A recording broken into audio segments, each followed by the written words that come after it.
Assalamu alaikum dear students of class 10th. Hope you will be fine by the grace of Almighty Allah. Dear students, last वाली video lecture में हमने आपको बताया था number of tangents that we can draw to a given circle from a point which lies in the same plane in which the circle is.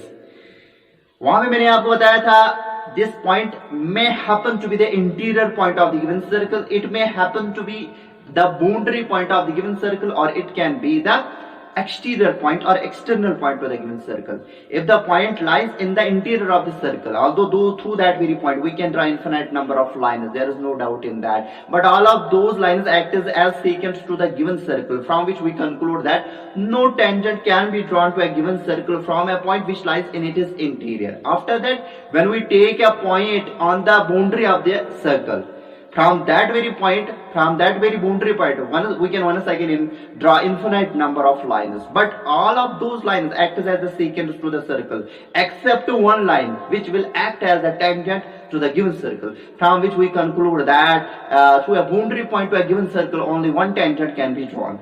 And if the point P happens to be the exterior or external point to the given circle, once again through that very point we can draw infinite number of lines. But though among those infinite number of lines, some lines act as non-intersecting to the given circle, और some act as secant to the given circle. लेकिन बेटा खाली दो ऐसी lines थी वहां पे जो कि हमारे सर्कल को बेटा एज टेंजेंट से एक्ट कर रही है. इसका मतलब वहां से हमने फिर कंक्लूड किया था कि फ्रॉम द एक्सटर्नल और exterior point to a given circle we can draw only two tangents to the given circle. फिर हमने आपको बताया था बेटा what do mean by the length of the tangent. Length of the tangent असल में बेटा length of the segment of the tangent from the external point to the point of intersection या विद द सर्कल या point of contact आता है. ठीक, यानी कि लेंथ ऑफ टेंजेंट असल में बेटा लेंथ ऑफ सेगमेंट होता है, जो सेगमेंट हम कंसीडर करते हैं from the point of contact to the exterior point या from the exterior point to the point of contact. ये हमने आपको बताया था. अब इस वाले वीडियो लेक्चर की शुरुआत बेटा जी हम करने वाले हैं with the second form of the circle. That is going to be very important form because by making use of first and this very second form our second exercise will be done. Okay, so let me first of all read the statement of this very theorem. बेटा theorem का statement कुछ ऐसा है. The length of tangent is drawn from an external point to a circle are equal. यानी कि जो दो tangents हम external point से किसी भी circle को डालेंगे या डाल सकते हैं, उनकी लेंथ बेटा इक्वल है. अच्छा, इस थॉर्म को प्रूव करना है. थॉर्म में गिवन होता है, टू प्रूव होता है, कुछ कंस्ट्रक्शन होती है, उसके बाद में प्रूफ होता है. तो इस थॉर्म में हमारा गिवन क्या है? गिवन हमारे पास में एक सर्कल दिया गया है जिसका सेंटर O हम रखेंगे और रेडियस R रखेंगे. और क्या दिया गया है? दो टेंजेंट्स P और PB जो कि हमने ड्रा की इस सर्कल को from the external point P with A and B as their point of contact with the given circle. Okay, तो प्रूफ में क्या करना है? प्रूफ हमें करना है इन दोनों टेंजेंट्स की बेटा जी लेंथ है इक्वल, यानी कि P और PB बेटा इक्वल इन लेंथ है. अब उसके बाद में बेटा कंस्ट्रक्शन हम करेंगे, ज्वाइन करेंगे हम O to A, O to B और O to P, यानी कि सेंटर को with the point of contact के साथ ज्वाइन करेंगे और एक्सटीरियर या एक्सटर्नल पॉइंट के साथ ज्वाइन करेंगे. उसके बाद में ये बढ़ जाएगा, पूरी ये फिगर बढ़ जाएगी दो ट्रायंगल्स में. उन दो ट्रायंगल्स को कॉन्ग्रुएंट दिखाएंगे. कॉन्ग्रुएंट दिखाने के बाद सीटी से हमारा रिजल्ट फॉलो होगा. और इस फॉर्म को करने के बाद we are going to take some important remarks regarding the exercise. So let us write down first the given of this very theorem. बेटा इस थॉर्म का गिवन क्या है? गिवन हमारे पास में है a circle C with center O, radius R, and two tangents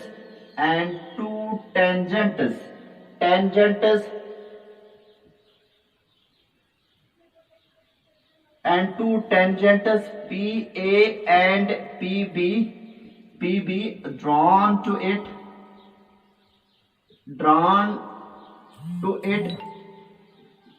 from an external point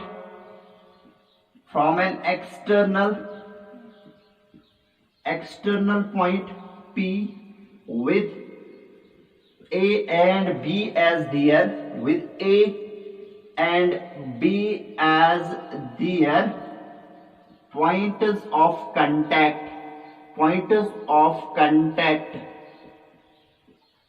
ठीक है बेटा, ये हमारे पास में है गिवन. यानी कि गिवन हमारे पास में एक सर्कल दिया गया है जिसका सेंटर O हमने लिया और रेडियस R लिया और दो टेंजेंट्स P और PB जो इस सर्कल को डाली गई है from the external point P with A and B as their point of contact. To prove क्या करना है बेटा, टू प्रूव हमें करना है PA इज इक्वल टू बेटा PB, length of these two tangents जो हमने एक्सटर्नल पॉइंट से डाली P से टू द गिवन सर्कल, उनकी लेंथ, टेंजेंट्स की लेंथ बेटा इक्वल है, PA इक्वल टू PB। अब यहां पे बेटा हम लिखेंगे कंस्ट्रक्शन में बेटा जी हम क्या करेंगे, हम ज्वाइन करेंगे O को A के साथ, O को B के साथ, O को P के साथ, OA comma OB and OP, ठीक। तो चलिए करते हैं यहां पे join O to A, O to B and बेटा O to P। So let me join it here, I have joined it, ठीक।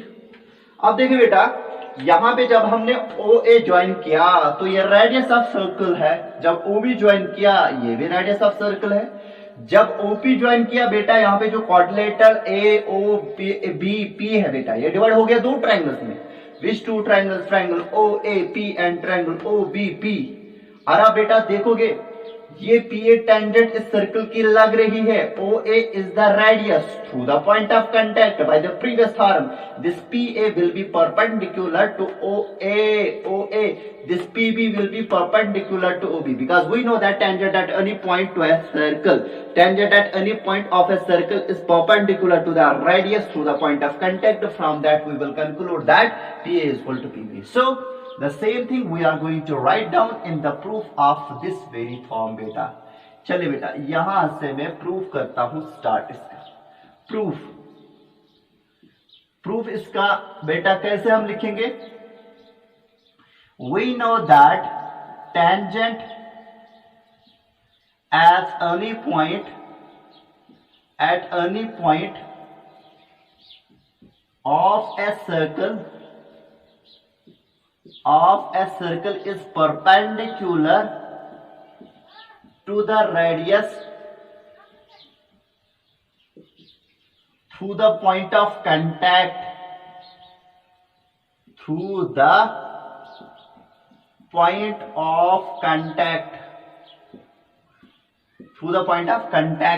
so beta this angle OAP is equal to angle OBP, angle O, so बेटा यहाँ पे हम पहले angles mention नहीं करेंगे, we will first mention here this PA is perpendicular to A। Sorry बेटा मैंने यहाँ पे क्या लिखा, we know that tangent at any point of a circle is perpendicular to the radius through the point of contact. What about PA? P is the tangent drawn to the given circle with A as its point of contact. What about OA? OA is the radius through the point of contact. यानी कि बेटा ये tangent line उस radius को perpendicular होगी जो कि point of contact को जोड़ के with the center of circle हमें मिल रहा है यहाँ पे। PA will be perpendicular to OA and PB will be perpendicular to OB. So PA will be perpendicular to beta OA and PB will be perpendicular to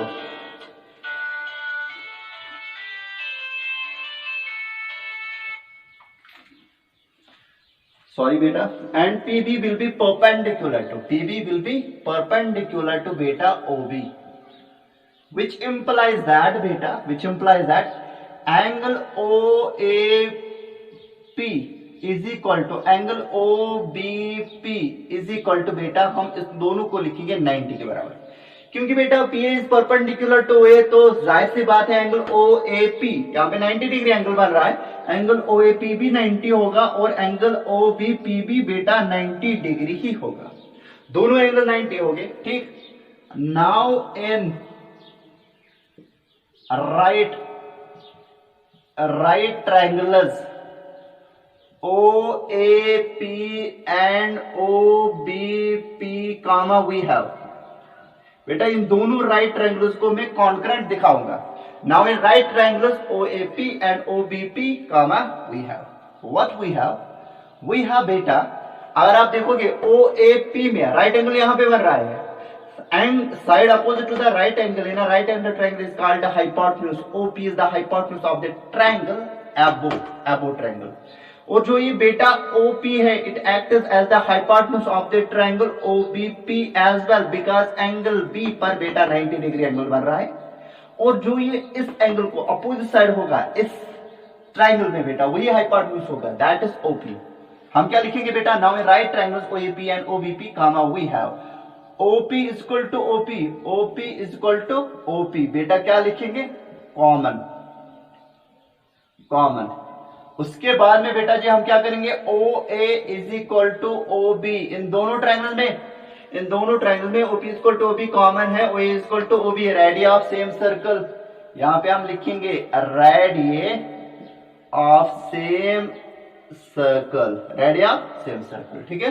अब इन दोनों triangles में पहले तो ये राइट ट्रायंगल्स है इनके हाइपोटेन्यूज की length equal है और इनका एक तीसरा साइड भी बेटा लेंथ में इक्वल है. Therefore by RHS congruency criteria these two triangles are congruent. Therefore by RHS right hypotenuse and side right angle hypotenuse and side therefore by RHS congruency criteria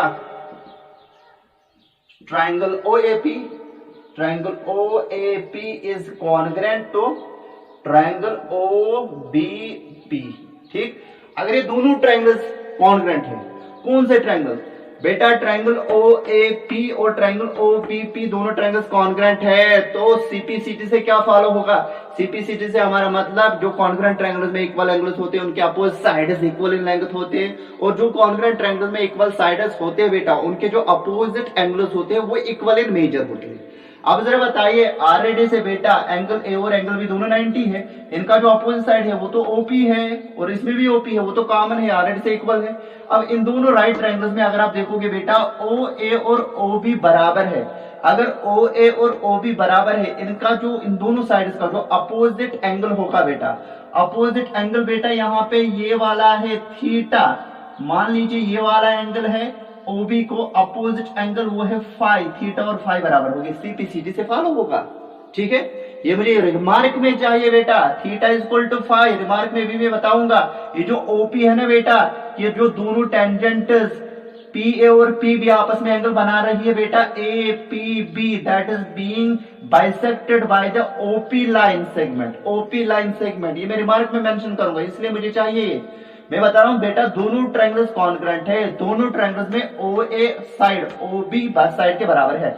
इसका मतलब पहले ट्रायंगल में जो OA side का opposite angle होगा वो मैंने theta से मेंशन किया और OB साइड का जो अपोजिट एंगल होगा दूसरे ट्रायंगल में वो मैंने फाई से मेंशन किया. थीटा और फाई बराबर हो गए. इसका मतलब जब थीटा और फाई बराबर हो गए तो OP acts as a angle bisector of angle APB which is the angle between the two tangents. ठीक है. उसके बाद में देखिए बेटा ये एंगल A है ये एंगल B है. ये दोनों एंगल्स इनमें बराबर है 90-90 है. ये वाला एंगल और ये वाला एंगल पे बराबर है. अब अगर इस ट्रायंगल में ट्रायंगल OAP में कंसीडर करेंगे हम ये एंगल 90 है ये थीटा है. ये कितना होगा बेटा इन दोनों एंगल्स का इस एंगल का और इस एंगल का सम बेटा 90 डिग्री होगा बिकॉज ये अकेला 90 डिग्री है bye angle sum property of A triangle. अगर ये 90 है इस ट्रायंगल के बाकी के दो रिमेनिंग एंगल्स का मेजर बेटा 90 डिग्री होगा. अगर ये थीटा है बेटा ये अगर मैं बेटा अल्फा लिखूंगा कितना लिखूंगा अल्फा. इसका मतलब अल्फा प्लस थीटा. याद रखना बेटा अल्फा प्लस थीटा बेटा 90 डिग्री होगा लेकिन अल्फा किसके बराबर होगा वो आएगा बेटा 90 डिग्री माइनस थीटा. ठीक. यानी कि ये एंगल अल्फा होगा बेटा 90 डिग्री माइनस थीटा. और ये वाला एंगल अगर आप देखोगे बेटा ये 90 ट्रायंगल OBP में ये वाला एंगल कितना है बेटा 90 है. ये वाला एंगल कितना है 5 है. अगर ये अकेले 90 डिग्री है तो angle sum property of triangle restrict करेगी ये वाला एंगल और ये जो ये वाला एंगल है जिसको मैंने बीटा से डिनोट किया इन दोनों का भी सम बेटा 90 डिग्री होगा. यानी कि बीटा प्लस 5 भी बेटा 90 डिग्री होगा. बीटा प्लस 5 भी बेटा 90 डिग्री ही होगा. अब जरा बताइए बीटा यहाँ पे किसके बराबर आएगा वो आएगा बेटा 90 डिग्री माइनस 5. 90 डिग्री माइनस 5 क्योंकि बेटा अगर आप देखोगे अल्फा का मेजर आया बेटा 90 डिग्री माइनस थीटा और बीटा का मेजर आया 90 डिग्री माइनस 5.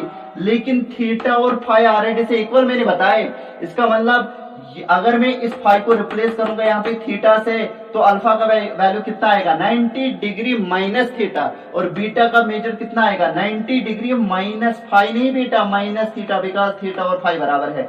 इसका मतलब ये अल्फा एंगल और ये बीटा एंगल भी बराबर है बेटा। फिर से देखिए बेटा, ये दोनों एंगल बराबर है। इसका मतलब ये जो PO लाइन है, line segment joining the external point to the centre of the circle, बेटा ये इस एंगल AOB को, which is the angle formed by the radius joining the point of contact with the centre, which is the angle formed by the radius joining the point of contact with the centre at the centre. ये जो angle AOB है बेटा, इसका ये PO act कर रहा है angle bisector. बेटा ये क्वेश्चन में मुझे इस्तेमाल करना है, that's why I am compelling these things here more. ठीक है बेटा, तो याद रखिए बेटा, मैं आपको मजबूर कर रहा हूं यहाँ पे ये चीजें सीखो। मैं बता रहा हूं बेटा, ये अल्फा जो एंगल होगा 90 डिग्री माइनस थीटा होगा, बीटा जो एंगल होगा 90 डिग्री माइनस फाई होगा। ठीक, वो तो आपको समझ में आया होगा।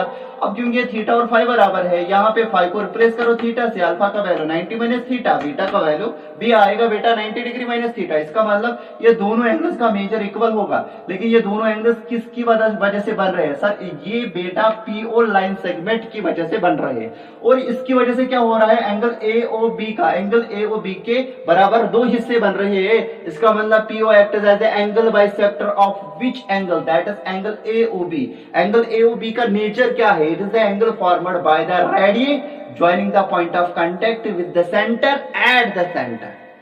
It is the angle formed by the radii at the center. Yeah, angle formed by the radii joining the point of contact at the center of the circle. It means that this line segment acts as the angle bisector of this angle as well. देखिए बेटा फिर से, अगर अब इन दोनों triangles को मैंने already से कॉन्ग्रुएंट दिखाया, अब आपको पता है ये वाला एंगल अल्फा इस वाले एंगल बीटा के बराबर है। अल्फा का जो अपोजिट साइड है क्या वो PA नहीं है?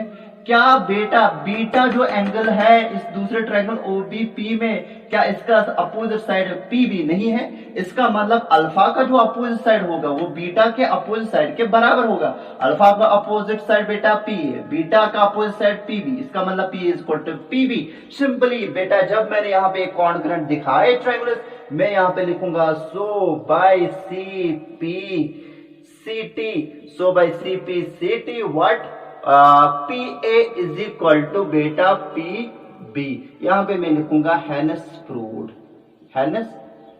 ये समझ में आया बेटा आपको? उम्मीद करते हैं कि आपको ये समझ में आया होगा अच्छे से। ठीक, देखिए बेटा ये तो हो गई थर्ड में हमने गिवन लिया, सर्कल दिया गया था, सेंटर और रेडियस आर, दो टेंजेंट्स डाली गई थी P और PB from the external point P।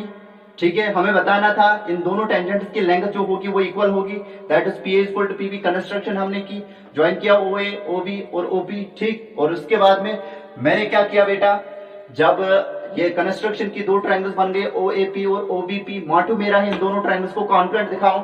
उसके लिए मैंने क्या की, प्रीवियस थॉर्म हमने इस्तेमाल की। हमने यहाँ पे बताया we know that tangent at any point of a circle perpendicular होता है रेडियस को through the point of contact. PA तो टेंजेंट है, OA तो रेडियस है through the point of contact. क्या PA परपेंडिकुलर नहीं होगा OA को? Obviously PA will be perpendicular to OA and PB will be perpendicular to OB। अगर PA perpendicular to OA होगा तो एंगल OAP बेटा 90 होगा। अगर PB परपेंडिकुलर है OB को तो एंगल OBPB बेटा 90 डिग्री होगा। वही हमने लिखा यहाँ पे, implies that angle OAP is equal to angle OBP is equal to 90 degrees. Okay. Now in right triangles, अब दोनों ये ट्रायंगल्स बेटा बन गए राइट ट्रायंगल्स। इन दोनों राइट ट्रायंगल्स को मैं बेटा RHS कॉन्ग्रुएंसी क्राइटेरिया से बेटा कॉन्ग्रुएंट दिखाऊंगा। OP बेटा OP के बराबर है, दोनों ट्रायंगल्स में बेटा ये हाइपोटेन्यूज की हैसियत रखता है। तो इसका मतलब दोनों ट्रायंगल्स में मैंने क्या बताया, इनके हाइपोटेन्यूज की लेंथ इक्वल है। इसके बाद में OA equal to OB, radius of same circle. ये इन्हीं दोनों राइट ट्रायंगल्स के बेटा बाकी जो रिमेनिंग दो साइड्स है हाइपोटेन्यूज के बगैर, उनमें से एक साइड है उनकी लेंथ भी इक्वल है। Therefore by RHS congruency criteria, right angle hypotenuse and side, यानी कि अगर हमारे पास में दो राइट एंगल ट्रायंगल्स होगी, उनके हाइपोटेन्यूज की लेंथ अगर इक्वल होगी और एक साइड की लेंथ इक्वल होगी, चाहे वो बेस हो चाहे वो परपेंडिकुलर हो, तो हम बताते हैं RHS congruency criteria से वो दोनों ट्रायंगल्स कॉन्ग्रुएंट है। Therefore triangle OAP is congruent to triangle OBP. फिर मैंने बताया CPCT से फॉलो होगा. In congruent triangles, angles opposite to equal sides are equal and sides opposite to equal angles are equal. Since this alpha I explained that is equal to beta. As soon as alpha is the angle of one of the angles of the first triangle and beta is the one of the angles of the second triangle. And already we have shown that these two triangles are congruent. Alpha का जो opposite side होगा PA होगा, beta का जो opposite side होगा वो PB होगा. P और PB की लेंथ इक्वल होगी. Hence proved. ठीक बेटा, इस फॉर्म से हम बेटा दो रिमार्क्स, बहुत ही इंपॉर्टेंट रिमार्क्स यहाँ पे लिखने वाले हैं. तो I am going to rub it for that. उम्मीद करते हैं कि आपने इसका स्क्रीनशॉट लिया होगा. ठीक है, चलिए बेटा, रिमार्क नंबर फर्स्ट हम यहाँ पे क्या लिखेंगे, क्योंकि ऑलरेडी से बेटा फिगर यही है, इसी फॉर्म से दो रिमार्क्स चलेंगे यहाँ पे. ऑलरेडी से बेटा ये दोनों ट्रायंगल्स कॉन्ग्रुएंट थे, OA और OB बराबर है. इन दोनों कॉन्ग्रुएंट ट्रायंगल्स में इक्वल साइड्स के अपोजिट जो एंगल्स होंगे वो इक्वल होगी. अगर थीटा ये फाई है तो थीटा और फाई बराबर होगी. इसका मतलब OP की वजह से एंगल APB हमारे पास में एंगल है, ये OP की वजह से बेटा क्या हो रहा है, बाइसेक्ट हो रहा है, दो एंगल्स में डिवाइड हो रहा है जो कि इक्वल है. It means that OP acts as the angle bisector of angle APB. What is the nature of angle ABP? It is the angle between the two tangents. Most important remark I am going to write down here. आप बेटा यहां पे लिखिए, line joining the center with the external point. line segment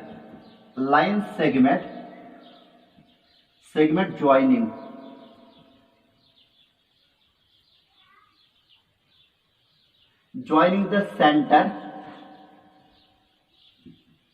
center O.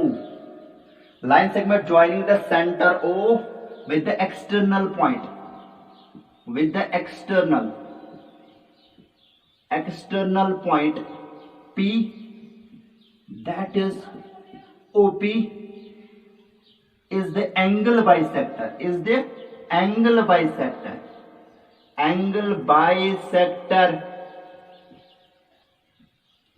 bisector of angle between the two tangents. The angle bisector of angle between the two tangents.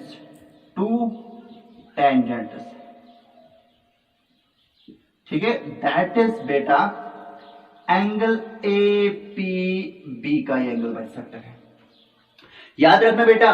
और हमारे पास में external point है, circle के external में एक point दिया गया है, उस एक्सटर्नल पॉइंट से दो टेंजेंट्स डालेंगे और उन दोनों टेंजेंट्स के जो पॉइंट ऑफ कांटेक्ट होगी सर्कल के सेंटर के साथ जोड़ेंगे. फिर सर्कल का सेंटर हम ज्वाइन करेंगे एक्सटर्नल पॉइंट के साथ. बेटा ये जो एक्सटर्नल पॉइंट के ऊपर जो एंगल बनेगा because of these two tangents, that is bisected by the line segment joining the centre with the external point. That is OP bisects the angle APB, which is the angle between the two tangents. This is most important remark that I am going to use in the questions later on. याद रखना बेटा, मैं ये remark बेटा इस्तेमाल करने वाला हूँ क्वेश्चंस में, तो इसलिए आपको इसको लर्न भी करना है और समझना भी है. एक और रिमार्क इसी फॉर्म से हम यहाँ पे लिखने वाले हैं. अभी हमने बताया था अगर ये 90 है, ये थीटा है, ये अल्फा है, थीटा प्लस अल्फा बेटा 90 के बराबर होगा, अल्फा 90 माइनस थीटा होगा. अगर ये बेटा इस ट्रायंगल में OBP में ये वाला एंगल 90 है, इन दोनों एंगल्स का सम कितना होगा, 90 होगा. अगर ये फाई है बेटा, ये बीटा है, तो इन दोनों का सम कितना होगा बेटा, 90 होगा. That is beta plus phi is equal to 90. Beta plus phi अगर 90 होगा, बीटा किसके बराबर आएगा, फाइव को यहाँ पे ट्रांसपोज करेंगे, वो आएगा beta is equal to 90 minus five. अब क्योंकि फाइव बेटा थीटा के बराबर है, अगर मैं यहाँ पे थीटा से ये रिप्लेस करूंगा तो बीटा किसके बराबर आएगा, sir beta is one is again going to be equal to that is 90 degree minus theta. इसका मतलब बेटा अल्फा और बीटा दोनों एंगल्स इक्वल है, लेकिन अल्फा और बीटा असल में दो एंगल्स है जिनको मिला के हमारे पास में एंगल AOB मिलेगा. It means that this line segment PO acts as the angle bisector of angle AOB. PO line segment का नेचर क्या है, it is the line segment joining the external point with the centre of the circle.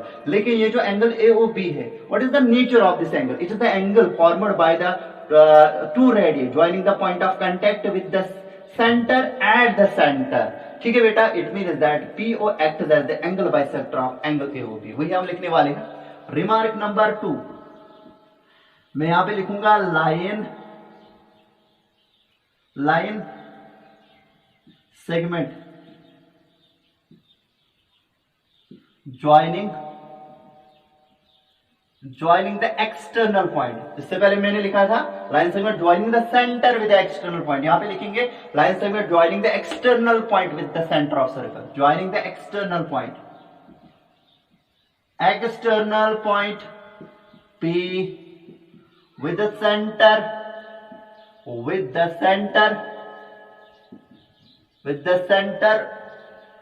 of a circle, वो centre कौन है? वो है is the angle bisector,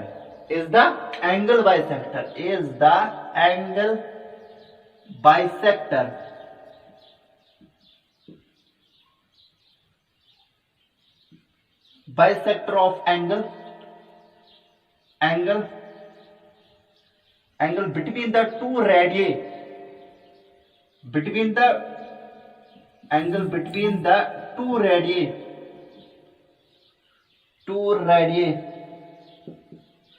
कौन से radius? Joining the point of contact,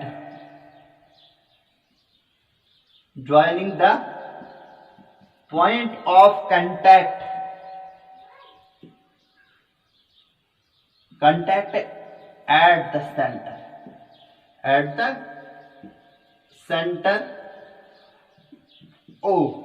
ठीक, मैंने यहां पे क्या लिखा? Line segment joining the external point P with the centre of circle O is the angle bisector of angle between the radii joining the point of contact at the center O। That is बेटा कौन से angle का angle bisector है? Angle AOB का angle bisector है। उम्मीद करते हैं ये दोनों रिमार्क्स आपको अच्छे से समझ में आए होंगे। इन दोनों रिमार्क्स को आपको बेटा लर्न करना है अच्छे से, पहले समझना है फिर उसके बाद में लर्न करना है। बिकॉज ये दोनों रिमार्क्स जब हम क्वेश्चन में इस्तेमाल करेंगे ना बेटा, हमारी बहुत ज्यादा एफर्ट्स कम हो जाएगी। इसलिए आपसे सजेशन की जा रही है यहाँ पे कि you have to remember these two remarks. Line segment, पहला रिमार्क क्या है? Line segment joining the external point, line segment joining the center of the circle with the external point acts as the angle bisector of angle between the two tangents। इसके बाद वाला remark क्या है? Line segment joining the external point with the center of the circle acts as the angle bisector of the angle between the two tangents joining the point of contact at the center that is angle AOB। ठीक है बेटा, ये दोनों remarks आपको याद रखते हैं। ठीक, मुझे लग रहा है कि अभी थोड़ा सा हमारे पास में टाइम है, बिकॉज नहीं बेटा, बिकॉज 27 मिनट्स का ये वीडियो लेक्चर हो गया है, तो आफ्टर 30 मिनट्स ये वीडियो खुद पास होता है। देयरफॉर हम यहाँ से आपसे बेटा अलविदा लेते हैं। नेक्स्ट वीडियो लेक्चर में आपके साथ हम बनेंगे फिर से एक्सरसाइज 10.2 लेके। तब तक के लिए अल्लाह हाफिज बेटा।